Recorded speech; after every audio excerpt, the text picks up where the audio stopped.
Benjamin Sells. Benjamin, thanks so much for joining me on the podcast. It's something I've been looking forward to since I recently discovered your work. Um, Maybe to begin, could you just give people listening or watching a sense of place, like where you're calling in from? I'm in Riverside, which is a small village, about 9,000 people. We're 10 miles straight west of the heart of Chicago.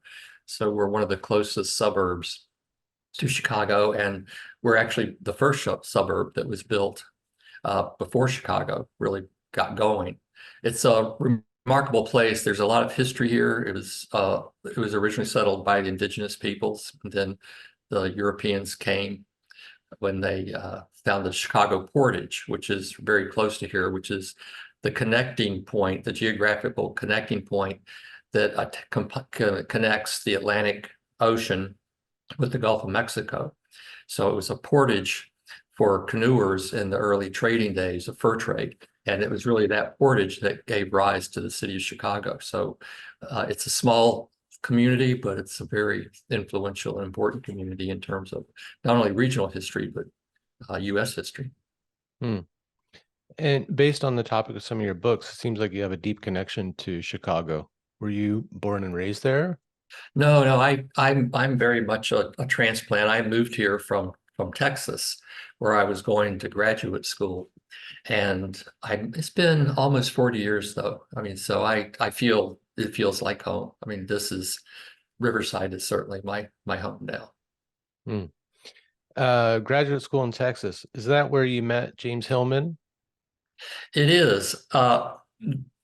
When I look back at this now, it almost seems like fate. And this is actually a little personal story, which I don't often do, but it probably bears on some of the things that we're going to be talking about.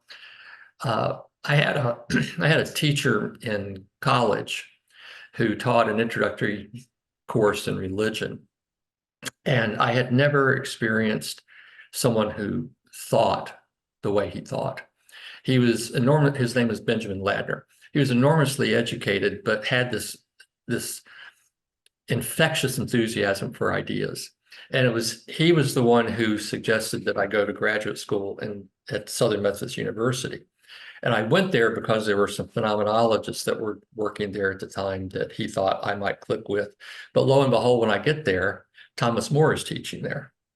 So Tom became my thesis advisor, and this was in the late 70s. And that's right when James Hillman came to Dallas. So it was through Tom that I got introduced to James's work, and then James and I became friends at the same time and remained friends up until his passing. That's an unfortunate passing.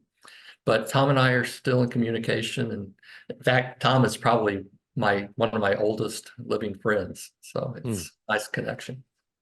Yeah, nice. Uh, you've, in addition to being an author, your bio says that you've also been or are a psychotherapist and a lawyer, and as well a stint as a mayor in a town in Illinois, right? So were you at that time studying law or psychology? Well, the line of it was I did the psychological work in Dallas, and then I had an opportunity to go on a fellowship to Syracuse, where David Miller was teaching at the time. But I opted instead to come to Chicago and go to law school. So I practiced law for a while, but it wasn't really the lifestyle that I wanted. So I opened a psychotherapy practice and started writing. And that was what I was going to do. My plan was for the rest of my life. And about 26 years ago now, the phone rings, and the woman who taught me how to sail on Lake Michigan wanted to know if I wanted to buy her sailing company. So I did. So I've been running in fact, it's the oldest sailing business in Chicago. So it's a wonderful life. I mean, in the summer months, I spend my time on the water teaching people how to sail, and then fall and winter, I get to do my research and writing. So I really, like I say, it feels like it's been the hand of fate at work here. Hmm. So am I right in thinking the practice of law was actually a short period of time in your life? It was about 8 years. In fact, it came up to the point where I was to the point where I had to decide whether I wanted to go for partner or not in the firm that I was working in. It was one of the big law firms here in Chicago. And it was one of those moments I'm kind of proud of, I guess, looking back, where I had to make a decision about what kind of life I actually wanted to live. And that was not, I liked law. I enjoyed law. I enjoyed the opportunity that gives a person to partake in the justice system. Most of the lawyers that I worked with were lawyers for the right reasons, but it was too constraining intellectually for me. I wanted something that wasn't quite so overtly rational and linear. And that of course, the Hillman and Moore's work is anything but that. It's extremely intellectually rigorous, but it's far more imaginative and creative. And that's what I need to be happy. Mm, yeah. Well, just dipping into your work, I got the sense of meeting another soul man, and I don't meet a whole lot of them, right? So I cherish those friendships with the soul men that I've been able to meet, people like Tom Moore. Um, yeah. What do you think about that? I mean, being a soul man. Well, first, I think it's incredibly gracious of you to say. I feel similarly towards you. I've watched a number of your other podcasts, and you certainly are a fellow soul man. I think that we have to, and this kind of gets to the heart of things, I suppose. It's the aesthetic responses we have to one another that we have to trust. And I think when we meet someone like what you're talking about, we sometimes we refer to them as soulmates or a soul brother or soul sister. When we have those kind of intuitive connections, we have to have the courage to follow them and not let our competitive Western capitalistic mind keep us apart. You probably are aware in this past year, the Surgeon General released a report saying that loneliness is epidemic in the United States. And one of the reasons I think that is because we've lost that ability or that trust in our aesthetic responses to one another. So that's a very kind thing for you to say. Hmm. Well, that's interesting that you name it as an aesthetic response. It's often been a hard thing for me to articulate why I feel a certain connection or attraction or resonance with another person. Um, I have a tendency to chalk it up to something like, well, we've met each other in a past life.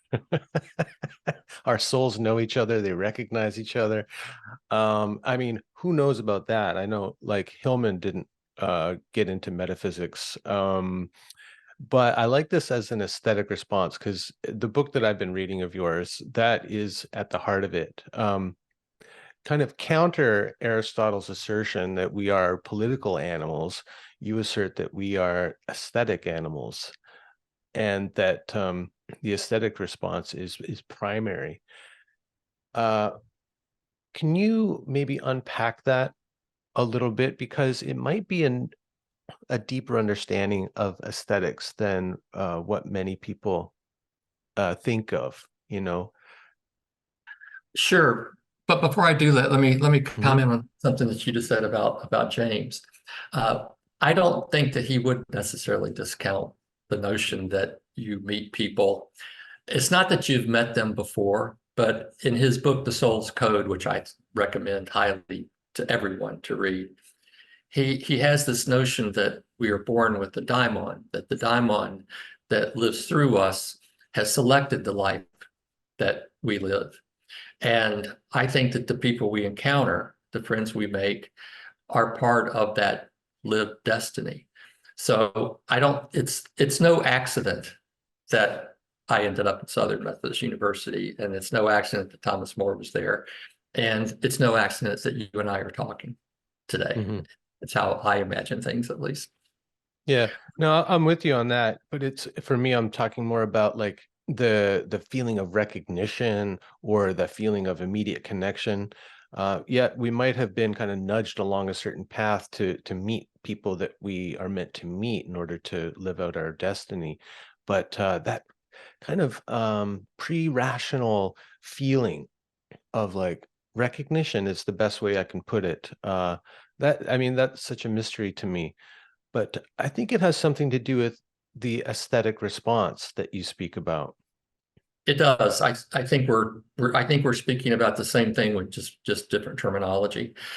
I agree with Aristotle that humans are by nature political animals in the sense that we are naturally called together in a neighborly way, a camaraderie way. But my premise is that we exist primarily as aesthetic animals, and that we are on this planet to appreciate beauty and to create beauty and to be beautiful, and that that's all that is required from us. That there is no other ethical demand put upon us by the planet other than those three things: to appreciate, to create, and to be beautiful. And unfortunately, and I learned this from James as well, what we suffer from in our Western culture, our Western tradition, is the repression of beauty. And if I'm right, and I like what you were talking about, this sense of recognition, the sense of participating in the world in a way that is undivided, that we belong here, that we can't get away from this notion, this deep feeling that we belong here. And yet all of our ideas, the ideas of whether it's religious or scientific or philosophical, attempt to divorce us from the world. So, for example, we are taught through Christian tradition that we are meant to have dominion over nature. We're taught through that tradition, as well as philosophical and scientific traditions, that we are essentially different from the other animals on this planet. Those ideas are so thoroughly habituated in our mind that it's extremely difficult to get away from them. And yet they are catastrophically mistaken. The essence, I believe, is what you're talking about. When we encounter a wild animal in the forest, there is an unmistakable, instantaneous sense of connection and familiarity. But then our minds set in and posit that we're somehow separate and different. And that is the great loneliness of the modern mind. If we can find ways to trust again our aesthetic responses, what do we find is beautiful? And counterwise, what is it that repels us? We can trust those responses. And I think that and this is one of the things in the second book, because the book you're referring to is one of three that I wrote about beauty, love, and soul. There's a close connection between aesthetics and ethics. Ethics is not in the first instance a mental construction, it's an aesthetic construction. And if I know more about what it is that you find beautiful and what it is that you find repulsive or ugly, I have a much clearer idea of how you are in this world, what your ethical stance is toward the world. And those are the kinds of ideas that I try to work through in my writing. Hmm. Yeah, it reminds me of that statement, I think from a German romantic that Hillman loved to quote, show me what you long for and I'll tell you who you are. Exactly. Tell me what you long for. Well, so one of the things, I mean, yeah, you deal with these topics of beauty, love, and soul, which are like three big undefinable things for me, impossible to define concisely and definitely. And so beauty, as I'm reading your book, it's starting to open up my mind to other concepts of beauty beyond what I've been conditioned to how to think about it, like beauty as a subjective value judgment of something, maybe based on personal preference, but it's yeah, the idea that it's subjective. But I think the thing that you're asserting here is that beauty is pre-existing of our cognition of beauty. Like the the common phrase is beauty is in the eye of the beholder. But I think what you're saying is that beauty pre-exists the beholding eye is one way I might think of it. That's exactly it. And there's a line in the book where I say it isn't that beauty is in the eye of the beholder, it's that beauty is what enables the eye to behold. And you really put your finger on the heart of the matter is that in my way of imagining, imagination precedes cognition. And when I say beauty, one of the problems, and this is part of the repression that James used to talk and write about, we have reduced beauty to a kind of diminutive prettiness. There's an effete quality to the way we talk about beauty. You know, it's skin deep. There's a triviality to it. There's a superficiality to it.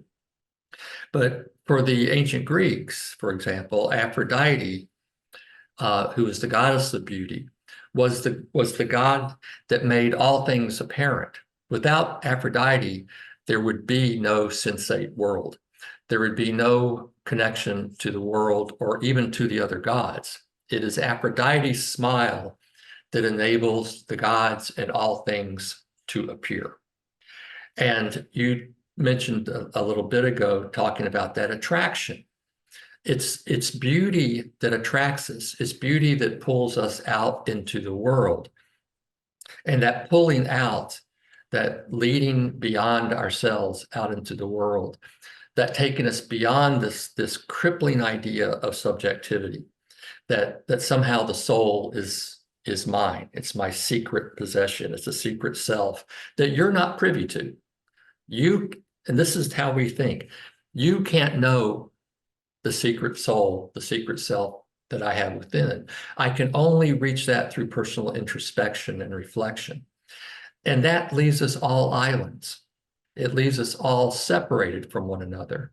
Whereas if we take the Renaissance idea, and this is an idea that James Hillman brought back into common parlance, the anima mundi, the ensouled world or the ensouled cosmos, and we start to imagine that the greater part of the soul is beyond the body, is in the greater world, then we have a way of starting to release ourselves from this kind of the whirlpools and eddies of subjective thought. And that's where beauty comes in.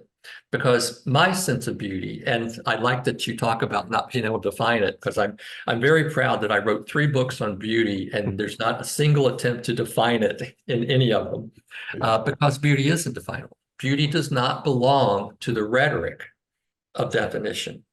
For me, I imagine beauty as things being as they are.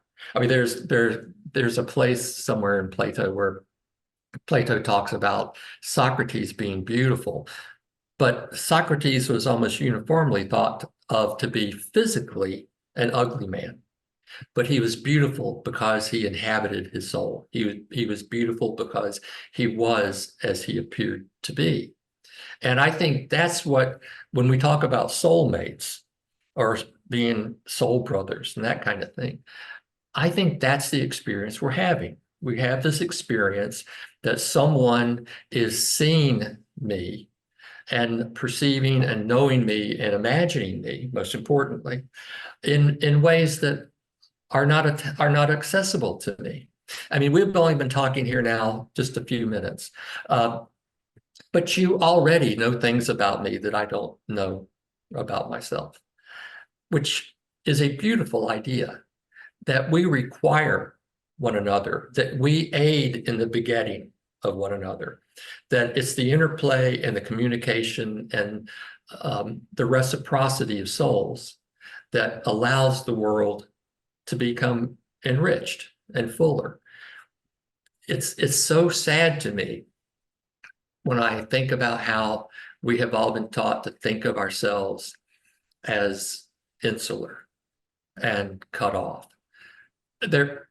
there's a study that was done that I write about in the book, and a group of people were asked if they were part of nature or not. And a majority of people said that they were part of nature. The same group of people were then asked to define nature. The same percentage of people said that nature exists where we are not. Hmm. As soon as we show up, nature's gone. And it's that tension, it's that contradiction in the modern mind that is at the source of so much of our discontent. My sense is that we are in the world as aesthetic animals. That is our intuitive, gut, visceral experience of the world. But our ideas, the ideas that we're taught, are counter to that. So we have this dissonance between our lived visceral vitality as animals and then the conceptual framework that we've inherited through our education and our culture. And those two things are not compatible. Mm-hmm.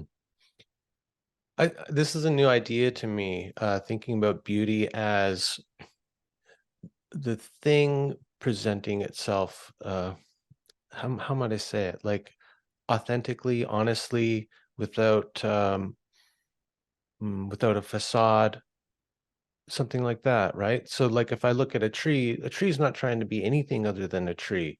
And so my response to it, what I might call beauty, is the aesthetic response, the apprehension of something that is completely true and authentic in and of itself.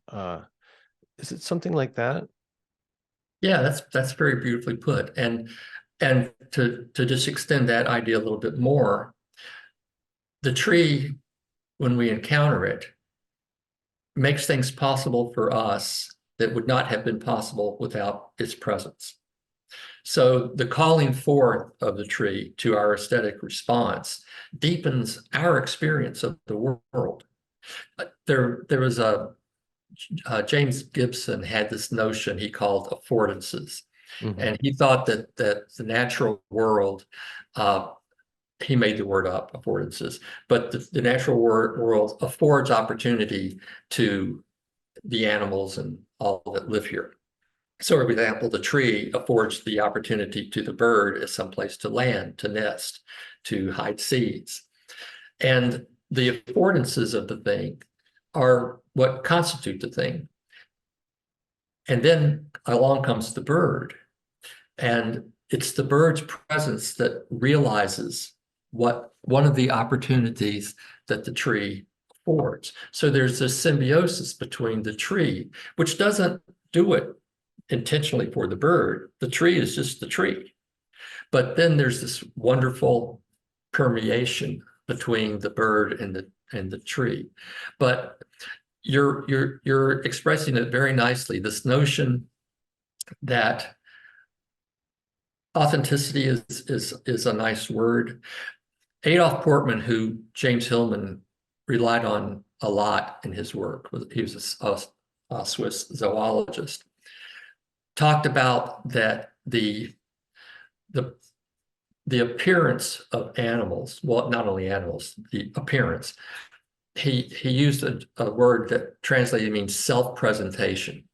So in his notion, and in James's notion, and in my notion, what we think of as a facade, we have taught ourselves to think that beauty is skin deep. Portman's notion and James's notion is that the interiority of something is right there in front of us. And we know this experience. We know this experience. If you ask any parent, if their child walks into the room, and can they immediately read if there's something wrong, something's troubling, or something's happy? We all have this experience. We read one another instantly in our daily lives without any thought. As you say, it's forethought, it's back of thought, it's pre-rational. And that, in my work, is imagination.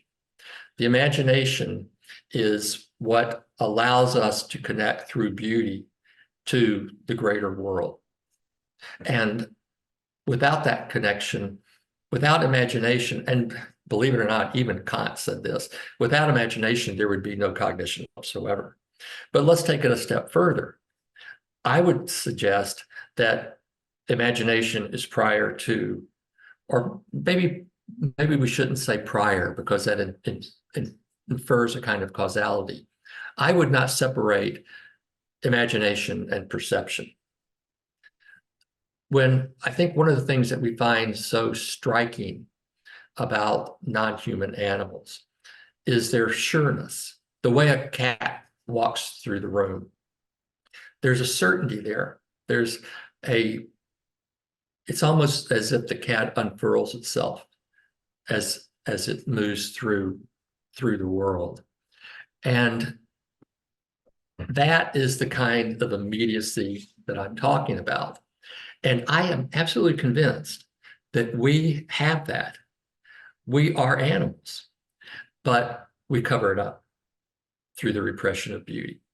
And if we can find ways to re-inhabit our animal sensibilities, to trust that when the hair stands up in the back of your neck, that's telling you something very vital.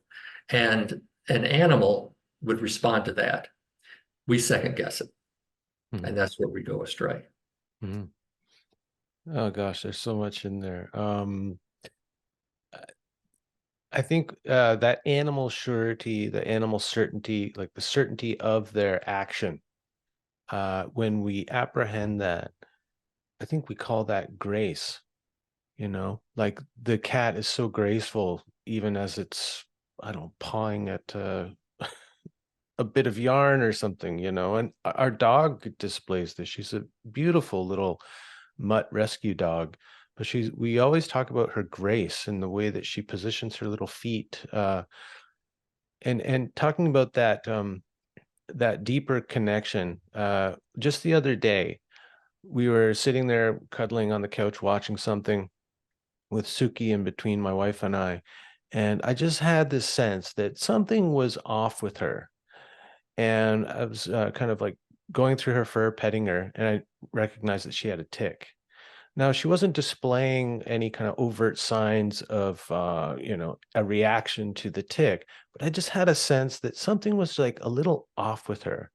And we discovered the tick, and it was like, then she like really showed herself and kind of like, oh, found it. But yeah, it's the strangest thing when you're attuned to somebody, whether it's a human or animal, human or not merely human, or any being, you pick up on these very subtle hints, that I could never point to. I could never say, oh, well, it's because the way she was carrying herself. There was nothing like that, nothing that anyone else might have noticed, but it was just a deeper inner sense.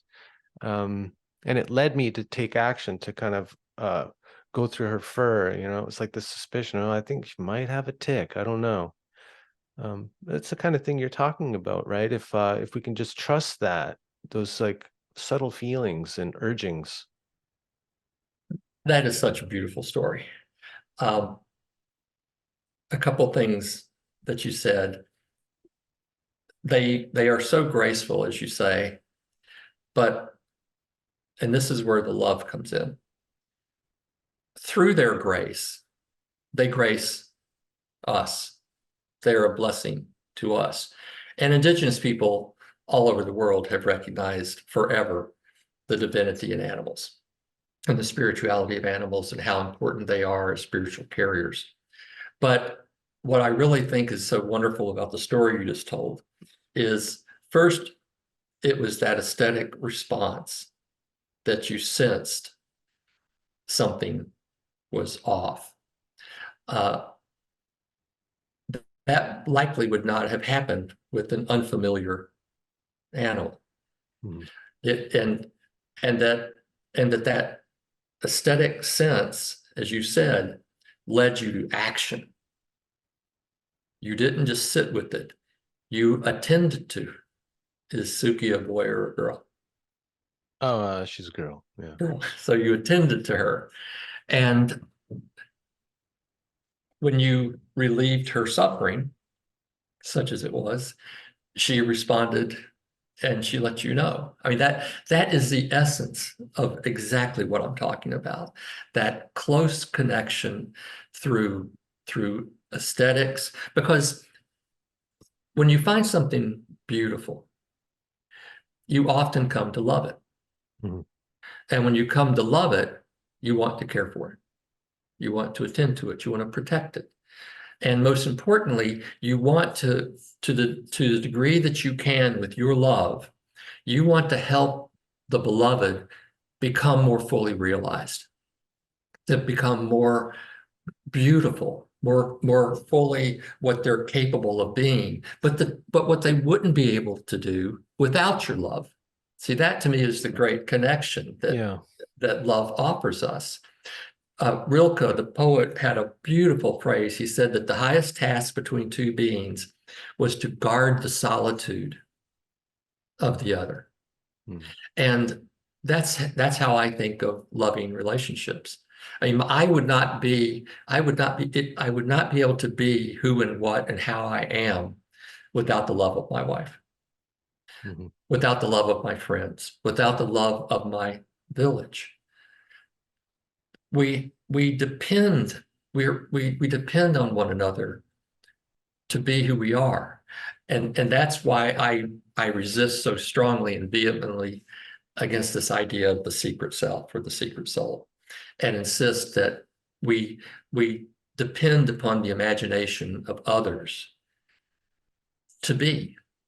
Mhm. And to become. Uh, okay, yeah. Geez. There's so much there. Like, so going back to the relationship between the tree and the bird and how the bird affords the tree all of these potentials. Like I think the way he puts it is it's landability, it's Yes, nestability, right. it's rustleability, Right. it's the interaction between all the things of the world that draw out a thing's purpose or potential. And so human relationship can be like that, but so often isn't. I think sometimes we think about love as, well, I accept the person as they are, I give them the freedom to be. But what you're saying, I think, adds another level to it, in that our becoming is afforded by our relationship with others. That in conversation with you, in relationship with you, I can become something more fully myself, or more than I can conceive of, more than something I can strive for. I mean, that's very interesting to me. Am I getting it right? Yes, yes. And see, I would extend the idea of affordances. When Gibson talks about it, he means physical affordances. So as you're saying, a Right. ledge is sit onable kind of thing. I'm suggesting that there's there are imaginative affordances, that your presence as an image in what I call an ecology of imagination, so that if we imagine all things as first of all images that are addressed to the imagination, uh, there's this, you afford through your presence. And let's keep in mind that when Gibson was talking about this, these affordances are constitutive of the tree. I'm saying that the imaginative affordances are constitutive of you and me. And that, like the tree, you afford me imaginative possibilities that I would not have without my encounter with you. You're my tree, I'm your bird. And that sense of reciprocity and of depending upon one another. You know, one idea that I talk about in the book is, I think it's this book, is this notion of independence. We tend to think of independence as being solitary. If I'm independent, I'm apart, I'm a hero, I'm up on my white horse. I argue that we become free when we recognize how we are in dependence. The more we can recognize the things that we depend upon, the things that afford us the possibilities of being who and what we are, that is where freedom arises. Yeah, we become free of the burden of self-sufficiency, of autonomy, all of those things, right? Yeah. Look, I've been trying to make a case for dependency for a while, and it's one of whenever I put that idea out there, that codependence isn't the bad thing that modern psychology purports it to be. I get it's one of the most controversial things I talk about online, and it's the thing that I get the most blowback from, often like violent blowback to this idea that I would say, I would make a case for codependency as the truth of things or the reality. Um, so that's really interesting. So you're saying dependence, recognition of our dependence on things is actually freeing to us. I know very well of the blowback of which Yeah, you talk. I'm not alone. Oh, No, you can share some of the yeah. repercussions. Probably the two ideas that I get most pushback on are, first, one is this idea of dependency, and Huh. because we've turned it into an ugly word. You Yeah, know, we've made it pejorative when it's one of the most beautiful things that we can I experience. know. And then the other thing that I get pushback on is this notion that um, that this inner self idea, uh, and that we depend on the imagination of others to be who and what we are. And yet, I think there's such a clear, and here's my lawyer hat. There's such a clear-cut case for this. If we think back over, because we're both old, I'm older than you, but you're old enough to know what I'm getting ready to say. If we think back over our lives and how the inner voices that we have heard over time that have told us do this or that or said that we're some way or the other, think how often in retrospect they're wrong. We are wrong about ourselves on a daily basis. It's the people who know us. It's like me confusing what I see in the mirror with who and what I am. I'm Mhm. just seeing a flat reflection. The people around me see me in my wholeness. They see me in my organic form. They see how I am in the world, how I move through the world, how I act, what my morals are, what kind of choices I make. Am I a kind person? That that perception and the imagination of the polis, the city, is what we must have. And this is why Aristotle's right. We are by nature political animals. We require one another in an ontological sense, in a metaphysical sense. Without you, there is no me. Mhm. And that's why this notion of being, and this all ties back into the aesthetics. Yeah. By trusting our aesthetic sensibilities to show and teach us how and where we are dependent is what helps us constitute our souls. Yeah. And like beauty being a connecting principle that is the precondition for civil sociability and like true democracy, something like that. Yes, yeah. The town that I live in, Riverside, was designed by Frederick Law Olmsted, who is considered like the father of landscape architecture. And Olmsted had a deep conviction that nature has the power to soothe and be therapeutic for the soul. But he also was a very strong activist for social reform and democracy. And his idea was that beauty stimulates the free flow of imagination. And that free flow of imagination, and these are his words, leads to an enlarged sense of freedom. So Hmm. through beauty gives rise to love. And that sense of beauty enlarges our sense of freedom. So that is why, in my view, historically, if you look at it, the autocrats, the tyrants, who do they go after first?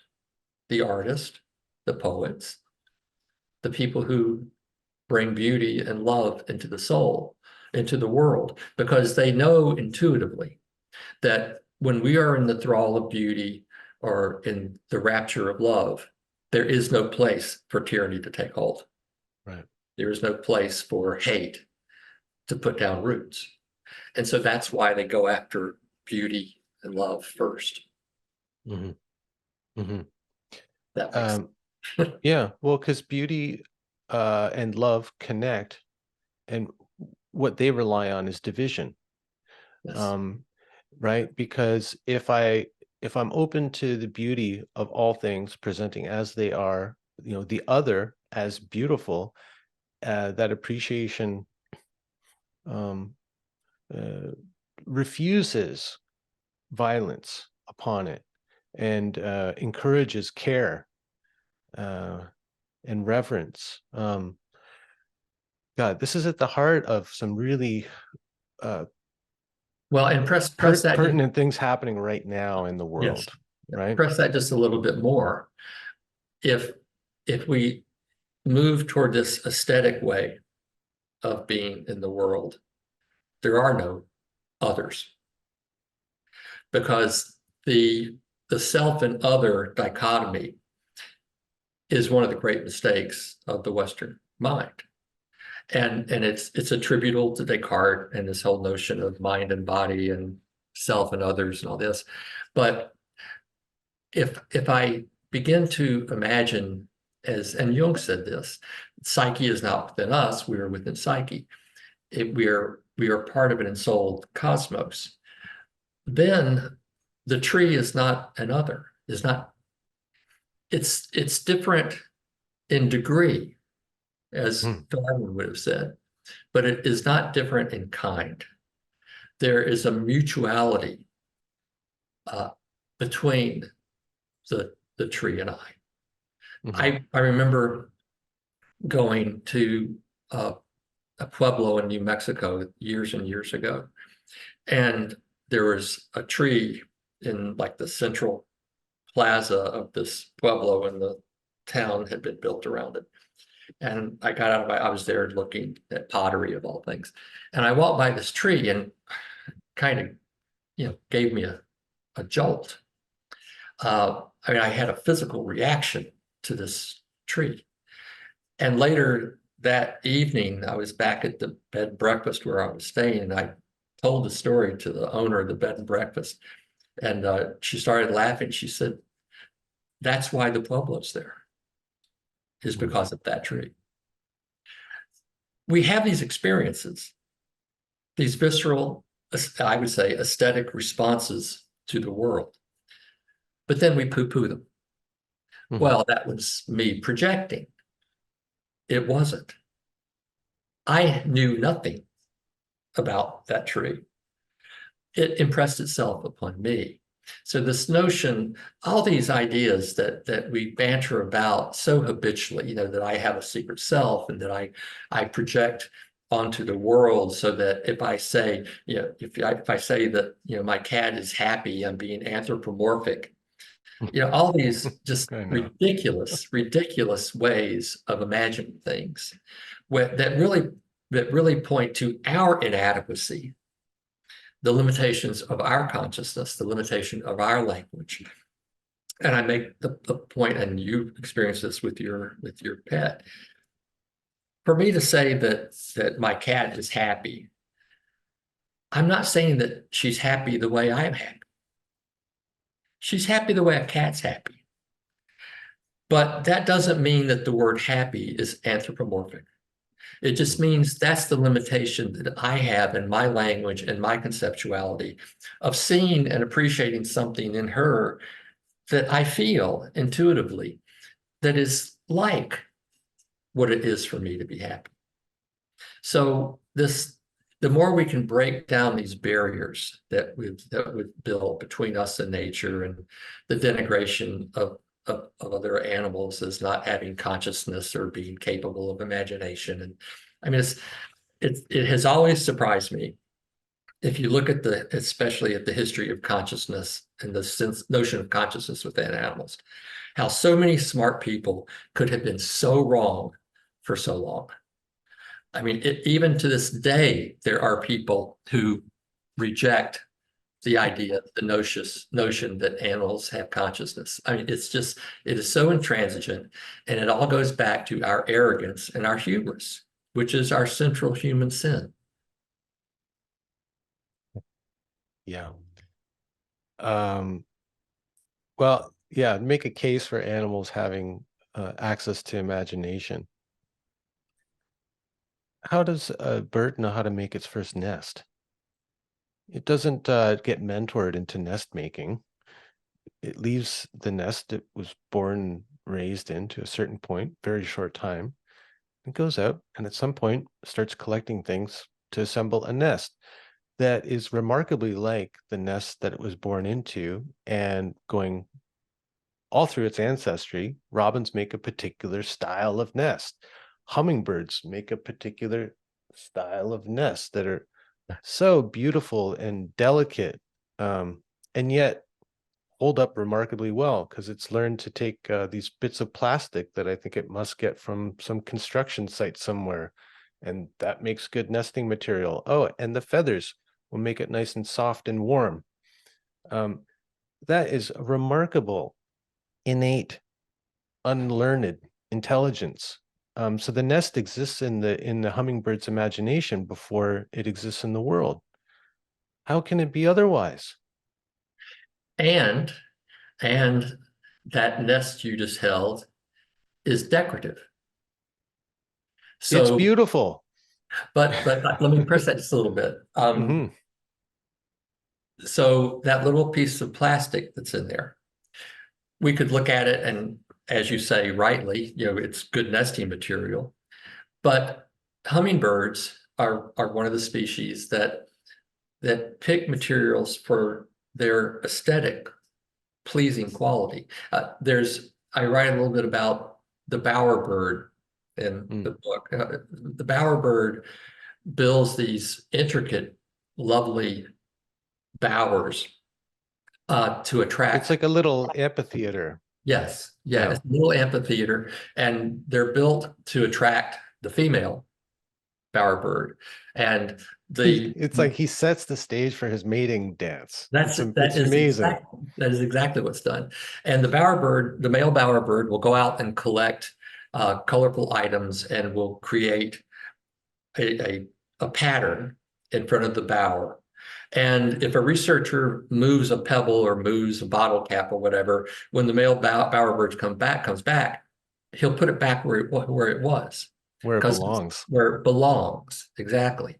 And now what's interesting about this is that the bower and the decoration of the bower, its long-term purpose, and interestingly enough, the amphitheater quality that you're talking about is designed in such a way that when the male bowerbird stands at the back, the perspective makes the bowerbird look larger. So the scientists would look at that and say, well, this is natural selection. The bowerbird is just doing this to get the female to mate, because she comes around and decides which bower she wants, which one's the best. Right. But And he's gone through a whole stage of trying out different strategies, and this one has been the most successful. Therefore, it's the one that gets perpetuated down the genetic line, right? This evolutionary natural selection model. Yeah. that would be the party line. Yes. But my point is that the end result might be to attract a mate, but the selection and the placement of the materials in front of the bower is aesthetic. The male bird is making aesthetic choices that are unrelated to sex or in some kind of survival. Hmm. As you said, he's putting it where it belongs. And that is an aesthetic choice. According Uh, to his individual aesthetic sensibility, because the way he yes, arranges it isn't going to be like the way his buddy down the path arranges it, right? It's unique. exactly right. Yeah. Exactly right.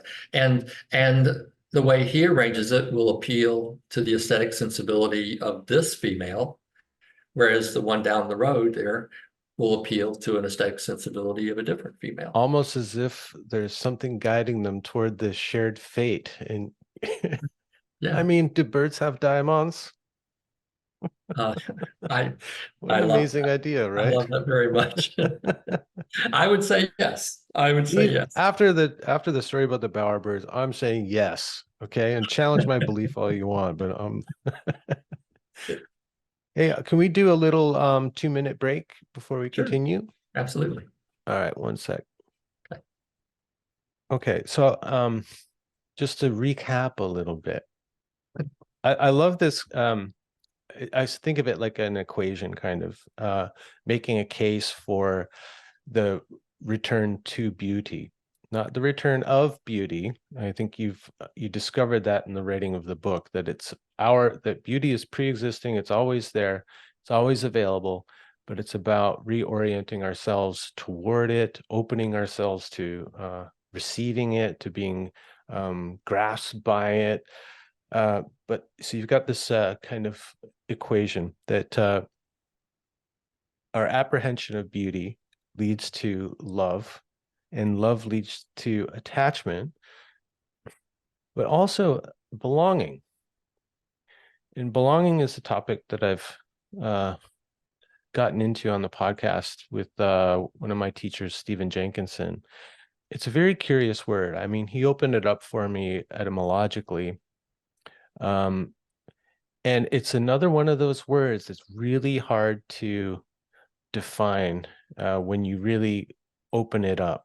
Um, but it has something, I think, to do with a reciprocal relationship to a place, a person, or a thing. That things never belong to us, but we belong to places, people, things, something like that. What's your sense of belonging? What does it mean to you? What are you pointing at here? So this probably will be an odd way of answering that. When I was mayor here in Riverside, I had the express thought that my job was to help Riverside become more beautiful and to care for its soul. And when I imagined Riverside, I did not equate Riverside with the people who currently live here or the buildings and homes and all that are currently here. I imagine Riverside as an image in and unto itself, that Riverside is trying to become more beautiful. And that our opportunity, as whether it's as elected officials or citizens, is to help it to become more beautiful. And so, for example, we did a very extensive renovation of our downtown area and came in and used permeable pavers, and it was designed by a landscape architect artist, and it's quite lovely. And once we did that, and it was broadly supported in the community, that led to more businesses coming to Riverside because they saw that we had an aesthetic dedication to our village, that we were trying to make it more beautiful and more welcoming. And what that also did, this is the backdoor answer to what you were asking, is it gave all of us a deeper sense of belonging. It was that co-creation of beauty, our commitment to beauty, our dedication to quality over efficiency, permeable pavers that tend to the earth instead of non-porous concrete. these kind of everyday practical decisions can lead to the sense of belonging. And we're back to Aristotle. We are by nature political animals. And our James had a nice way of talking about it. He said that the soul is the interiorization of the polis, that each of us is a polis. But the other thing that I would say about belonging is the quote that you referred to earlier that James used to say, tell me what you long for and I'll tell you who you are. Belonging contains longing. And it's that, and this is where the love comes in. I love living here. This place enables my love in a way that perhaps another place wouldn't be able to. So I feel like I've been called to be here. And so that sense of place and that we are where we're meant to be and we're with the people that we're meant to be with. I think that leads to this deeper sense. But let's complete what you were saying. So in the story, Peleus's story, you have beauty, love, and soul. So you have Aphrodite, well, Venus in his telling. And Aphrodite and love, Eros, are always connected. Sometimes they're thought in myth, sometimes they're consorts, sometimes she is his mother, sometimes he comes into being at the same time she comes into being, but beauty and love are always together. And in the story, though, love falls in love with beauty. So what love desires is soul. And this is Rilke guarding the solitude. When we love someone, it's their soul that we attend to.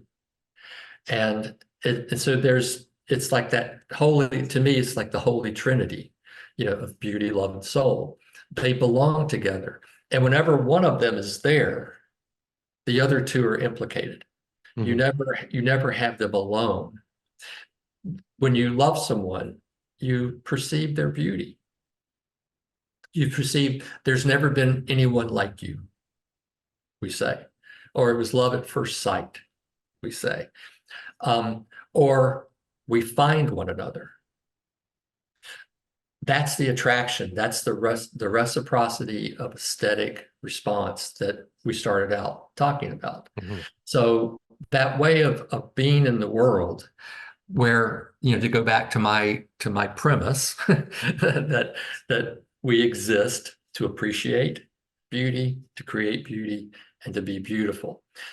And it's usually the last one, the being beautiful, that often gives us the most trouble because of how we've been taught to imagine ourselves as secret and interior and personal. Whereas you can see from the conversation we're having, if through beauty and love, we open ourselves up to receive the world, to find our place in the world, then to be beautiful means to be, as you said earlier, authentic, sincere, to live in accord with our daimon. James was fond of a quote from Auden, the poet Auden, that we are lived by powers we pretend to understand. And that's the daimon. And that is what I told you about Benjamin Ladner, my teacher in college. He saw, and I've had a really wonderful experience in the last year. I was able to get back in touch with him again, to thank him for what he did for me. He saw it, what we're talking about now. He saw that in me decades before I had a glimmer of it. He saw it first. And that's what a mentor does. The mentor sees the possibility, sees the potential in the student. That's what loving couples see in each other. Right. Yeah. The soul recognition. He saw that you were a soul man, there was a seed of that, and being a mentor tends to the soul of the person, Right. right? Yeah.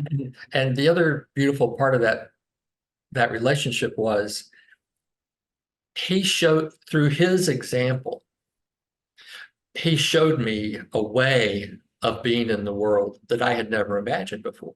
Hmm. He afforded me, to use the language we were issuing, he afforded me imaginative possibilities, potentials that he unlocked them for my imagination. I would not be able to be doing what I'm doing today had he not had. And what else can we call that sight, that inciting into the student, than love? Hmm. It was his love that ignited this lifelong passion now. Yeah. So it matters how we treat one another. Yeah. I'm just thinking about you as the mayor of this town, really putting into practice a lot of the things that Hillman was promoting toward the end of his life about civic responsibility and the aesthetics of the city, of our dwelling places, of communal places, all of that. Was he alive while you were pursuing this project? No, unfortunately not. He died Well, before. he would have loved it, right? He would have like I would pointed toward you as the example, like this is what I'm talking about in practice. Up there outside of Chicago, Ben's doing it. I would like to think that, yes. It really sounds like it. Yeah. But Um, just if I can just add to that, since we're talking about James, he the two and there are two kind of magical moments for me in his work. The first comes at the very beginning with Revisioning Psychology, the book Revisioning Psychology, where he says that what he's working toward is a poetic basis of mind. Now that's very close to my notion of the aesthetic animal. But then, and this is right when he came to Dallas, he made this courageous move of saying that we must care for the soul of the world, the anima mundi. The consulting room behind curtains and closed doors is not enough. That it's the soul of the world that is suffering, and that is where our therapeutic responsibility lies. And he spoke very passionately about that aesthetic responses as being the basis for political activism. mm, And if I mean, you're able to, look down at what is going on here in the United States and the polarization and the ugliness of our political discourse. And that, I think, in my view, is a direct response to this repression of beauty and the repression of our aesthetic and therefore ethical sensibilities. So I feel very strongly that the political answer is to trust our aesthetic responses and to work toward resisting at every turn ugliness. Plotinus talks about when the soul encounters ugliness, it recoils, draws away, it pulls away. Well, in our world, we can't afford that luxury. In our world, when we encounter ugliness, whether it's racism or bigotry in all its forms, we have to move toward it. And we have to defend ourselves from it through the power of beauty. That's how I imagine. mm, mm. I just want to go back a little bit to you being the mayor and the moves that you made in trying to beautify the downtown to make it more attractive, which is what the civic leaders are always trying to figure out. How do we revivify our downtown and make it more attractive to investors and small businesses? Well, how about by making it more beautiful? It's never the like go-to move, but to me it just seems so like a no-brainer. Like make it more attractive. Like actually make it more attractive. But there's something about that like kind of intertwined with this idea of belonging that I'm just kind of working out here. Like you said, belonging has longing at its core. And the prefix be, I think, it has something to do with extending. So in this case, belonging is like extending the longing. Longing is something that is never fulfilled. It's part of its nature. It's different than a want.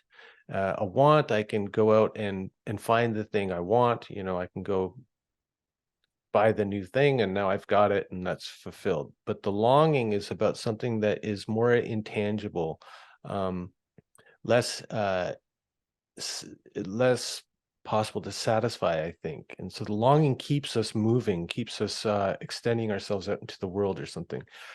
So I'm just thinking about this idea that maybe you were longing for a home, longing to live in a place that you loved. Um, and then you contributed to the lovability of Riverside.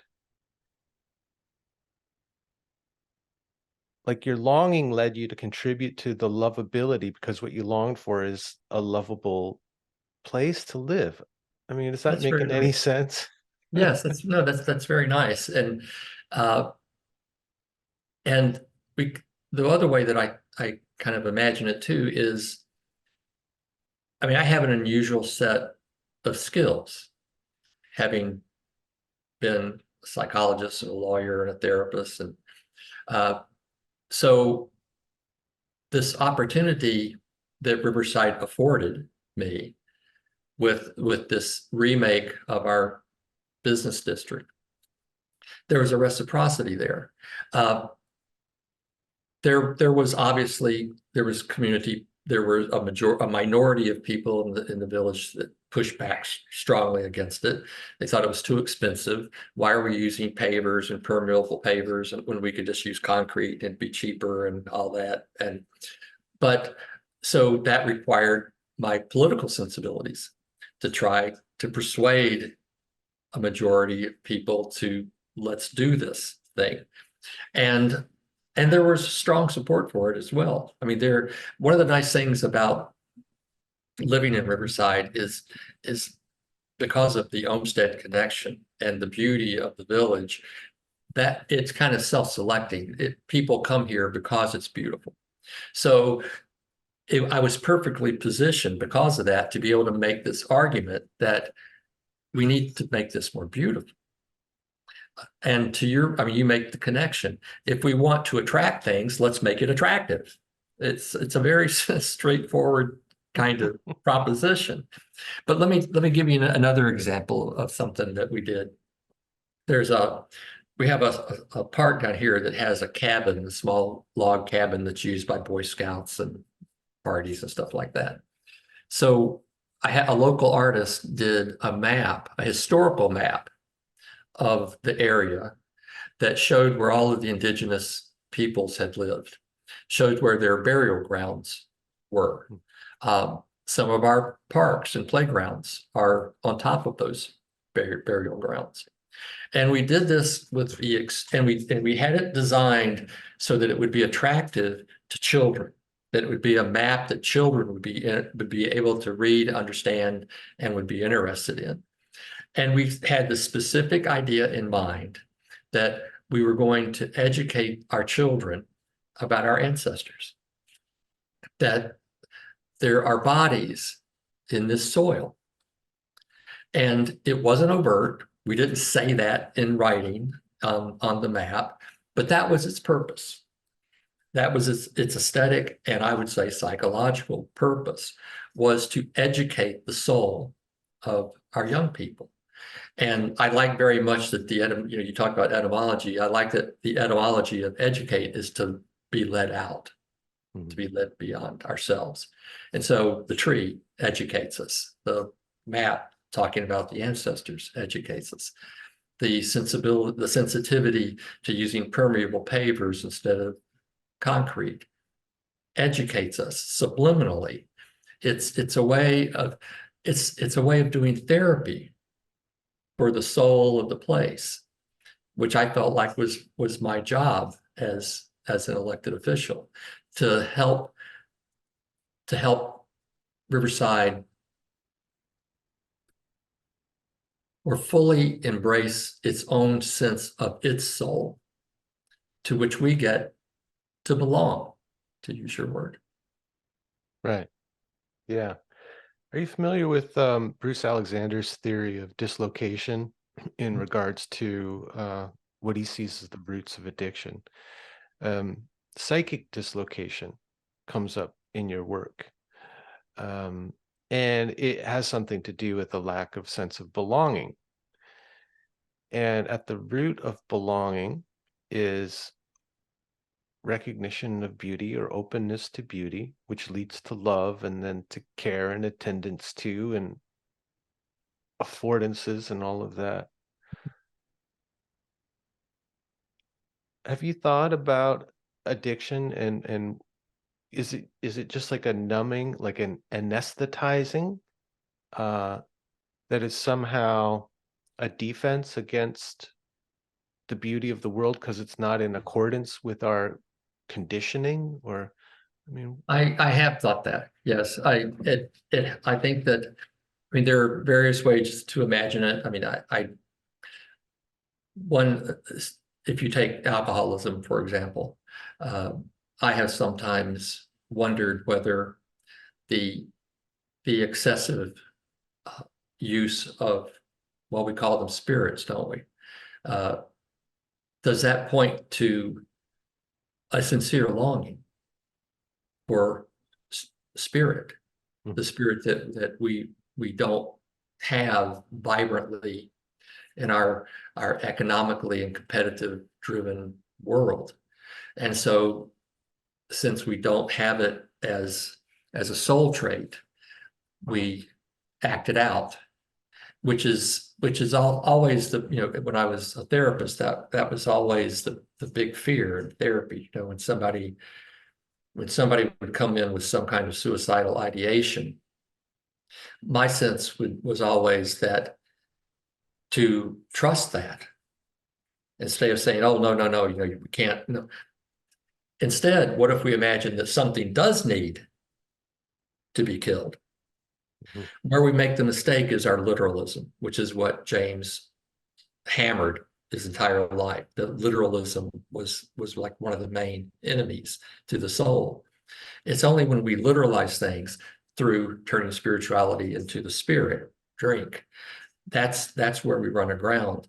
But to go back to the more powerful thing that I think that you said is this sense of psychic soul dislocation, that the soul is lost in the cosmos because we have defined ourselves out of the cosmos. mhm. It is the Cartesian demon that still lives within our mind, that I am what I think. The rest of the world is dead. Mhm. So therefore, I have no more responsibility to the rest of the world. And it's the thinking secret me that is me. Whereas I want to argue that what James gave to us with that beautiful, the reintroduction of the world, the idea of an ensouled cosmos, we have to come back to the world. It's like when I said in the book that I started out thinking it was return of beauty, learned through writing the book that was the need of us to return to beauty. It's the same move. We have to find some way to leave behind this notion of subjectivity, introspection, and the secret self, to re-engage and relocate. So dislocation, relocation, find a way to relocate and to reground ourselves in the world that makes us. Mm, mhm. Responsibility. I mean, interesting word as well. Henry, Brian, Ability. I'm Yeah. sorry. My cat is howling in the background for her Oh, yeah. 3:30 food. Can we take 1 minute and let me go feed Yeah. her? Yeah. Thanks. She would have only become more insistent. So, Well, it's funny because you were just talking about responsibility, and I was about to say something about our ability to respond to the needs of the world come about through the aesthetic response, to our openness. And so your cat is letting you know, I'm hungry and I want it now. And you could do your best to kind of ignore that, drown it out, noise cancel her out of of your perception, because you're focused on, come on, we're sitting down, we're having a conversation, and this is going to help sell some books or get my ideas out there, right? And you'd be ignoring this beautiful cat that you love, who's saying, come on, Pops, I'm hungry, right? Yeah. And so that has something to do with, our sense of belonging to place has some comes about through our contribution to the place, which comes about through our love and appreciation for the place, of wanting to afford it its beauty, its all of its potential. Like, this just goes so deep. It goes really down to the core of things.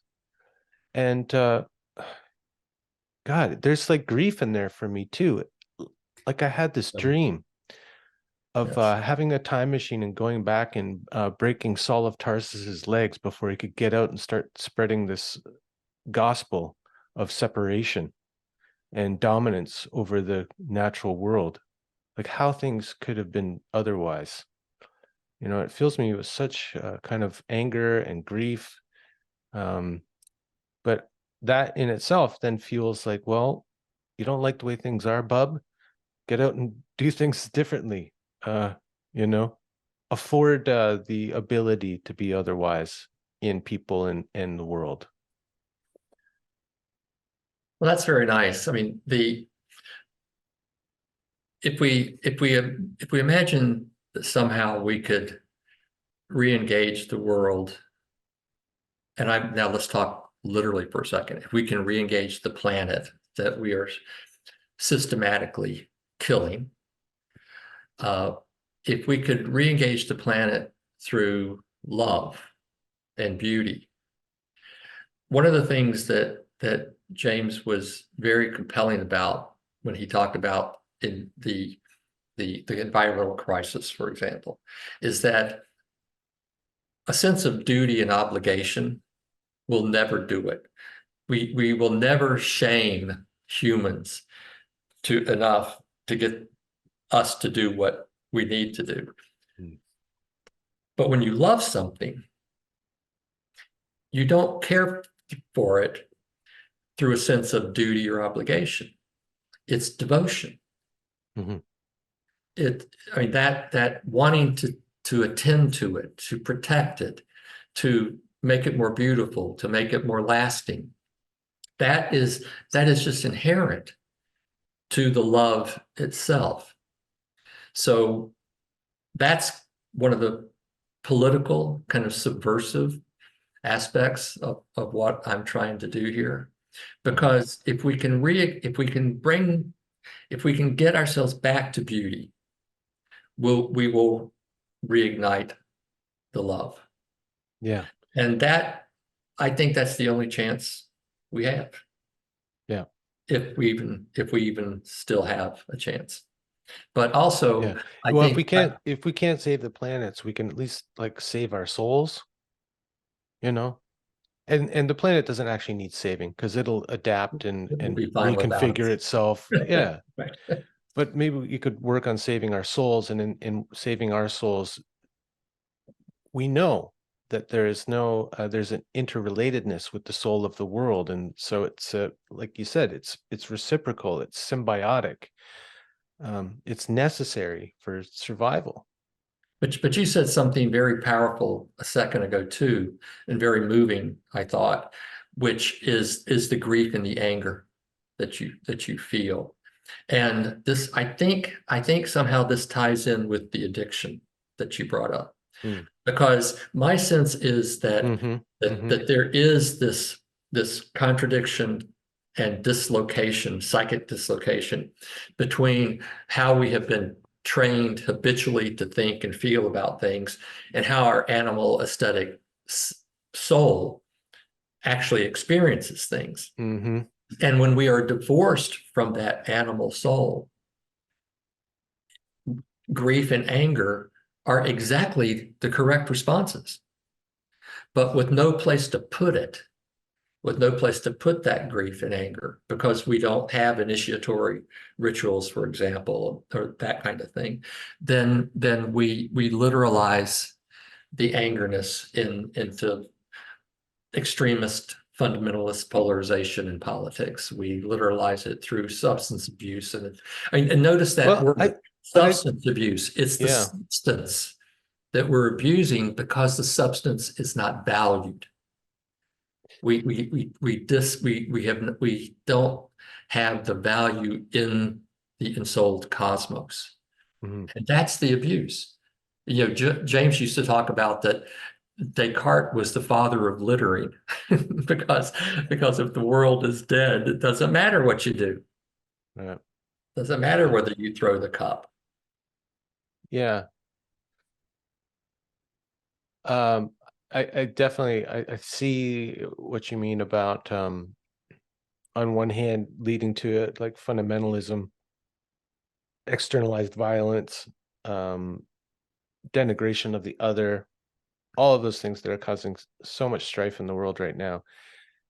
When it comes to addiction, my sense of it is that it's more about the anesthetizing, because the aesthetic response brings with it grief due to dislocation, lack of belonging, isolation.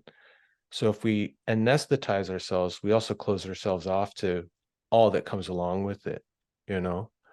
Um, yeah. Oh, And goodness. Yeah. then the pharmacology comes in. Yeah. Um, so you come to your therapist and present your anger and your depression, um, and we give you a pill for it Hmm. instead Yeah. of listening to it. Yeah. You know, I mean, I think you really are putting your finger on the pulse of this. It's that um, it's the dislocation and the anesthetizing, that it's the repression of the aesthetic response. Uh, and unfortunately, in our culture, we cover it up with either drugs or alcohol or Yeah. It's either self-medicated or yes, pharmaceutically medicated. right, And like Hillman always stressed that everything he did came out of hate, out of strife. He said, right. he said, I'm a child of Mars. I can't write unless I'm angry, unless I'm fighting against something. Um, and so anesthetizing ourselves from the aesthetic response, which brings up grief and anger, also shuts down the impulse to go out into the world and be active, to be an activist. It turns us into being a passivist, not a maker of peace, but someone who's a passive. Uh, so, wow, yeah, Well, that's interesting, Brian, because that was the reason I went to law school instead of going to Syracuse, because the my experience at Southern Methodist University, uh, I saw the insularity of academia, um, and that wasn't what I wanted. I wanted to make a difference. And I felt that through law, I could do that. But if I may just take 1 second in response to what you said about James and his martial spirit, and he certainly said all those things and he felt that. But I have to tell you, for all of his fire in his writing and his martial spirit, uh, he was the most generous and kind and tender man that I had ever met. I mean, he was so incredibly encouraging and um, tender with me. mm, And a lot of people have had that experience with him. So there was that private side to him yeah, as well, which was quite beautiful. But he sure could turn on the fire when he wanted to. yeah. But I mean, obviously, all like it's like the what was it, Heraclitus talked about love and strife. as like the kind of primary polarity of life. And so like James would say, strife or hate or discordance is what gets things moving, and as love is what sustains. And so this is an ever renewing kind of cyclical turn. And so yeah, he was very Martian, very, a child of Mars, but also definitely devoted to Venus. I mean, big No, time. yes. Well, I'm really glad you said that, because one of the reasons I wrote especially this book, this Return to Beauty book, is James throughout his career had written about beauty in many various places over decades. And one of the things that this book does is bring all those writings together, Mhm. because he really is the leading proponent. He was the one, at one point he said that of all of psychology's sins, is the repression of beauty that is the most serious. So he is the one who kind of brought this into my thinking. And on an somewhat unrelated thing, but I want to go back to your anger for a second. One of the other things that James taught us that I think is so valuable is you don't have to have an answer to Mhm. be outraged about something. Yeah, the empty protest. And that is one of the rhetorical clubs that our modern culture uses against us. We'll say, this is outrageous, this is wrong. Well, what's your answer, smart guy? To shut us. I don't need an answer. I Mhm. don't need an answer to legitimate my my outrage at bigotry, at racism, at authoritarianism, at fundamentalism. At ugly Those buildings. or yeah. Walmart. Right. Let's bring it down to earth, man. Yes, that's Yeah. exactly it. Well, and that is it. That's not trusting or having faith in the aesthetic animal response to ugliness. And what it's demanding of you is that you take that up into the mind and make a rational argument, find a solution, find a fix, find a how-to, find a program, all of those things that Hillman hated. Or at least he hated the demand on him, on psychology, on activism to find those things, right? Like that's how you show your worth, is coming up with the solutions. But he was saying, like, look, trust that response. That response is telling us something about our relationship with the world and the state of Right. things. Yeah, the demand for a programmer to fix it, that's a defense. It's a way of furthering the repression and of kicking it down the road, instead of actually see, this is where my sense is that in the depths of our souls, we know that we are aesthetic animals. We know that we are part of an ensouled cosmos. We know that we are connected to one another and belong to one another through eros and through soul. We feel that in our animal depth, and yet we don't have any ideas or words that honor those feelings. Instead, we have, as one of his great books, we've had 100 years of psychotherapy, and the world is getting worse, because you can't attend to the soul of the world by looking within. This is another defense, that we can't, before I can go out to the world and do something good in the world, I have to get right with myself. That doesn't work, because it has already set up the very division that needs to be overcome.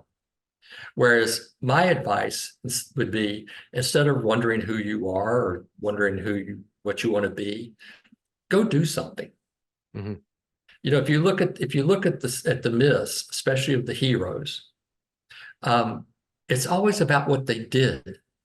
It's about their deeds. Hercules never worried about his identity. There Mhm. were lions. Yeah. And so that sense of that we activate the soul by being active within the world, by being politically active in the world.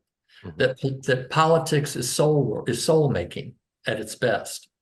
I mean, the work that we did here in Riverside, I like to think, was both politically beneficial in the sense of the polis and the people who live here. We all get to take the benefit of having a beautiful downtown, but that's not why we did it. And if we had done it for that reason, if we had done it for us, it wouldn't have worked. It had to be done for this living image that is Riverside. It Mhm. was the impersonality of it, the selflessness of it that made it work the way it continues to work. Mhm. Mhm. And I think that's much more of what we might call an indigenous perspective of Oh yeah, place and relationship to place, yes, and that it's a kind of a process of ongoing maintenance to place, yes, and in the recognition that chances are you won't even be around to receive the benefit that you're right, planting the seeds of now. So there's a sense of extension into time and our obligations or responsibilities extending through time. right. And again, that's a decentering of the individual self for sure. Like it's maybe not even in the conversation, my how this will benefit me about my my needs, my desires. Um, That's very nice. Yes. well, I want to kind of see if we can draw this conversation to a close. I mean, there's just so much here, but one of the, one of the topics that's been coming up in the recent conversations, particularly around decolonization, is, well, to put it bluntly, I'm coming to a very strong certainty that animism is what the world needs now, and us as part of the world, we need animism. And it's really time to let go of monotheism. Like it's time to relegate it to category of myth, and that it's obviously outlasted its appropriateness if it was ever appropriate. And I think the aesthetic animal response is leads us to naturally, organically, to a kind of animism. Yes. And it's not about trying to recreate some fantasy of ancestral animistic practice or something like that, or to reviving old gods. It's something different. And I think like Hillman's writing, especially in or outside of psychology, can be very instrumental in reawakening the indigenous animistic soul that holds all of that knowing that you talked about our true place in the world and all of that. I think for me, depth psychology has been a bridge to that has been instrumental in helping me decondition or decolonize my Western mind and find a kind of, well, at first there was a conflict between my mind, things that I had, kind of received wisdom, quote unquote, about the world and our place in it, um, through my kind of secular Christian upbringing, and what I'd experienced through, the kind of the mystical life, first with dreams and then with psychedelics and then through yogic experiences and things like that. There was a discordance between all these things that were kind of lodged in my mind and these other experiences that I'd had. And there was a separation there. And over the past decade or so, it's been really helpful, like Hillman's work, Tom Moore's work, now add your work to that canon of unraveling a lot of those knots and helping my mind just kind of um, resolve itself, or come into more of a harmony with the soul, or with this indigenous knowing. I'm not sure if that's clear, but I think there's something about psychology that is needed for the Western mind to decolonize itself. Does that make any sense to you? It makes absolute sense to me. I think it's beautifully put. And I love the image of the decolonizing of the Western mind. I've never heard it phrased like that before. That's really very powerful. Hmm. Toward the end of his life, one of the last lectures that he gave, at one point, James said, "I'm an animist." Ah, he finally admitted it. I never, but it's interesting. I think we have to be just a little bit careful Yeah. because of how we think of religion in our Christian mind. It's all about belief. The animism that I think he refers to does not require belief. Well, that's the thing. It's not something that you can strive toward or practice, I think. It's a flourishing of a perspective that Yeah. comes from, I don't know, a faith or trust in that deeper sense of belonging and reciprocity and all of those things that we've been talking about, right? Like it just happens. It's not something to be practiced or to be believed in. Yes, and the other thing that I would add to that is so animism and anima. We're talking about ensouled. Mhm. In our culture, we tend to make the mistake of associating uh, anima or animation with what we call living things. So the trees or the birds or you and I. Things that move, yeah. Whereas the aesthetic approach that I'm suggesting uh, would claim that anima is in all things. So if you asked the somebody on the street, do we have a moral obligation to rocks? They would most likely look at you like you're crazy. But the indigenous perspective that you're talking about would almost certainly say yes, because the rock belongs in the world as much as I do. It's just here in a different way. But again, it's different in degree, not in kind. So the animism that at least that I'm talking about, I won't pretend to ever know what James meant by something, but the animism that I'm talking about is really kind of simple. It's the appreciation for something that shows itself to you as it is, and the ability to have the the loving mind that receives that and appreciates it. That to me is really all the world asks of us. Yeah, I couldn't agree more. Now, the next question is, we agree animism would be wonderful for everyone. How do we prepare the soil for this new